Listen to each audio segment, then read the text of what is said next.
Claro, claro. Agora, você enfrentou que tipo de dificuldade? No momento em que você deixou a televisão e passou a ser o Ivan Moré, enfrentando aí o mercado, olhando o mundão cheio de ideias, muitas coisas, mas ao mesmo tempo, na dúvida, qual foi o seu caminho, qual foi uma dificuldade inicial? Tramontina, a maior dificuldade inicial, eu acredito que para todos que saem da TV, é a incerteza. A incerteza de você saber se vai prosperar, se você vai conseguir ter e replicar o mesmo sucesso que você tinha internamente. E talvez entender que você tem os seus valores independentemente do seu contratante, que era a TV Globo. Eu acho que essa ficha demora a cair, porque existe uma certa insegurança, né? O fato de estarmos muito mal acostumados, estarmos lá dentro da TV Globo, quando você cai para fora, fala assim, agora eu estou desprotegido. Né? Então, essa insegurança, essa comunicação interna, pô, será que eu vou prosperar aqui?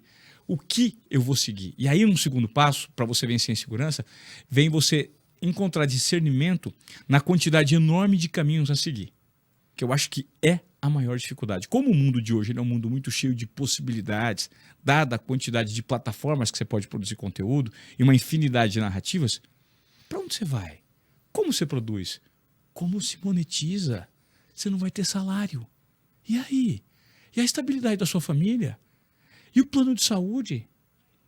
Qual é a recorrência? Você tem horário fixo? Você vai trabalhar de segunda a segunda? Você vai trabalhar sábado e domingo também? Como funciona? Então, isso tudo permeia a cabeça do jornalista. Você deve... Sim, né? na minha também passou tudo Não isso. Não passou tudo isso? Sim, um filme, então, né? É um filme. Um filme Agora, longo. A diferença entre aquele que prospera no mundo fora e aquele que sucumbe e tenta voltar para o mundo de contratação, o mundo corporativo, está justamente nessa dose de desobediência produtiva que cada um tem. O quanto você está apto a ouvir a sua intuição, o quão confiante você é no seu potencial, independente da empresa que está por trás de você, e o quanto você está disposto a assumir riscos num caminho específico, mesmo que todos critiquem. A primeira coisa que eu fiz foi colocar para rodar minha palestra, que já estava rodando, então prospectar cada vez mais minha palestra, e fui produzir um podcast que leva o mesmo nome da palestra, que é a Desobediência Produtiva. Nesse podcast, eu tinha a possibilidade de sentar, como você está fazendo comigo hoje, e usar a credibilidade que nós, como jornalistas, construímos para trazer pessoas para entrevistar. E as entrevistas, Tramontina, não eram entrevistas. Elas eram aulas que eu gostaria de ter, com perfis específicos de algum segmento do mercado, que eu queria aprender sobre. Então, por exemplo, o episódio número 100 do meu podcast foi a Luísa Helena Trajano. Então, eu queria aprender algumas coisas com ela. Então, eu sempre trouxe pessoas de alguns segmentos para sentar e me dar aulas. E essas aulas que eles me davam, por meio de uma entrevista, eu compartilhava com o meu público. Então, foi o começo do meu posicionamento. Agora, levando em conta todas essas dificuldades, teve muita derrota.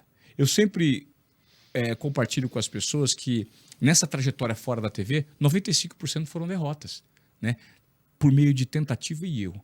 Porque eu sempre fui muito ousado e sempre predestinado. Falei, não, eu vou tentar. Se não der, não tem problema, mas eu vou tentar. Desde que a prática me explique onde eu errei. Então, eu tentei lançar infoproduto. Você já deve ter ouvido sobre cursos, né? Uhum. Quantas pessoas você ouviu que ficaram milionárias com cursos? Um monte. Sabe, lançamentos de milhões. Abre o carrinho e vende 3, 5, 10, 12, 15, 20 milhões no infoproduto. Eu fui seduzido por esse meio. Fui fazer meu curso, fiz 3 lançamentos. É extremamente complexo. Falei, esse mundo não é para mim. Mas eu percebi que não era para mim depois que eu participei disso. Que eu fui entender. Como você coloca um podcast que faça sentido para você se veicular com marcas? É difícil também. Como você coloca uma palestra para rodar e é bem monetizado pela sua palestra? Em que segmento você vai atuar? Qual é o tema?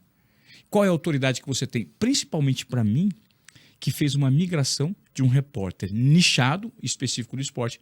Eu não falo mais de esporte. Eu não estou mais no esporte. Então, essa migração... Hoje eu falo sobre inovação, mudança de mindset, liderança, empreendedorismo. Porque é o que eu não sabia e é o que eu estou me propondo a aprender. Então, me propor a aprender sobre isso é dividir os meus desafios, as minhas angústias, as minhas dúvidas e os meus aprendizados com a liderança. Então, hoje tem uma palestra que roda pelo menos 3, 4, 7 vezes, 8, já tive 8 palestras por mês.